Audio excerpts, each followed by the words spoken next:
The rules are different for the right. You need a big enough personality to render the lefty media's attacks impotent. Hence Trump in 2015, 2016. He was, in certain respects, what conventional wisdom might deem a problematic personality. But precisely for that reason, he was impervious to all the usual lines of attack. So he could talk about issues the conservative base actually cared about, such as mass immigration, controlling the borders, standing up to China, and the ghastly American media did their usual shtick and damned him as racist, and the racism charge bounced off. He raised issues Republican voters have waited decades to hear their candidates raise, and he won, because the sheer size of personality crushed the usual objections of the groupthink media. But it's important to remember it's the combination of the policies and the vessel that can advance them. So-called Trumpism needed Trump, but Trump also needed Trumpism. Boris Johnson was the beneficiary of something similar in 2019. After a third of a century in competitive journalism, he had amassed a mountain of sidebites, any one of which would have ended the political ambitions of the average leadership candidate. A week before he was appointed Foreign Secretary, The Spectator published a limerick in which Johnson suggested President Erdogan of Turkey enjoys shagging goats. But it didn't matter, because it was Boris saying Erdogan was a goat shagger. And indeed, a fortnight later, Boris was in Ankara meeting with the alleged goat shagger.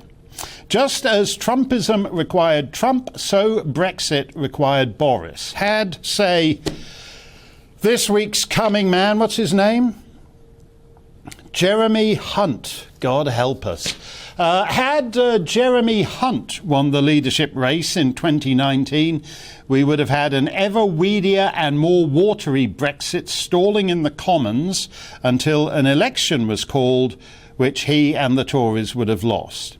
And which if he should achieve his ambition 3 years on, he will still lose. Not just because he's an anti-Brexit globalist, panting hot for Chinese-style lockdowns, but because we are approaching that point in the natural cycle of democratic societies when the pendulum swings.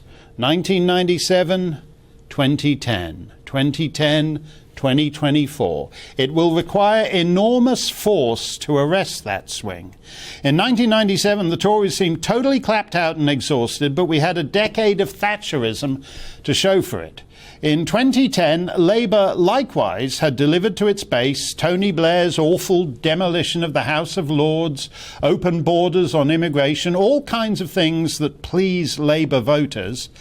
Conservative voters, by comparison, don't have anything conservative to show for 12 years of supposed Conservative-led government, except the uncompleted Brexit, whose opportunities have gone largely unseized. Right now, the way to bet is that the Tories will lose the next election, and after scheming his entire adult life to reach the top of the greasy pole, Boris Johnson will go down as just another floppo, stinko, forgotten failure of a PM like Gordon Cameron and David Major and all the rest of them. Why not gamble it all on doing something of consequence? First, put Partygate to bed. Yes, he had cake, and yes, he washed it down with bubbly. Hypocrisy is the tribute vice pays to virtue. And that's especially true in politics, like all those family values Tories of the 1990s hanging upside down in their bondage dungeons every Wednesday afternoon. But in this case, the virtue isn't in the least bit virtuous. The lockdown rules were evil, a wholly improper attempt by the state to micro-regulate the most basic social relations. More to the point, we now know those lockdowns were useless with respect to stopping or mitigating the COVID, but they did a grand job of destroying the economy and making much worse our cancer rates, our suicide rates, and the basic socialization skills of our youngsters.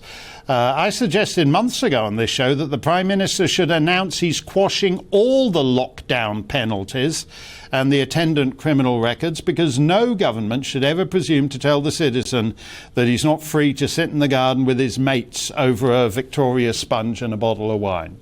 Boris Johnson should do that as part of a decisive repudiation of the biosecurity state we have lived under for the last 2 years. Bury the thing.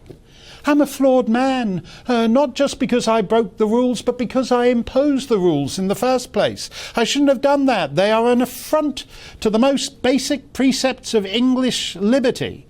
And while I'm at it, so are my ideas on net zero. Oh, and that Northern Ireland Protocol needs to go. The only members of Boris's party who stuck with him last night are those who want some conservatism from a conservative government.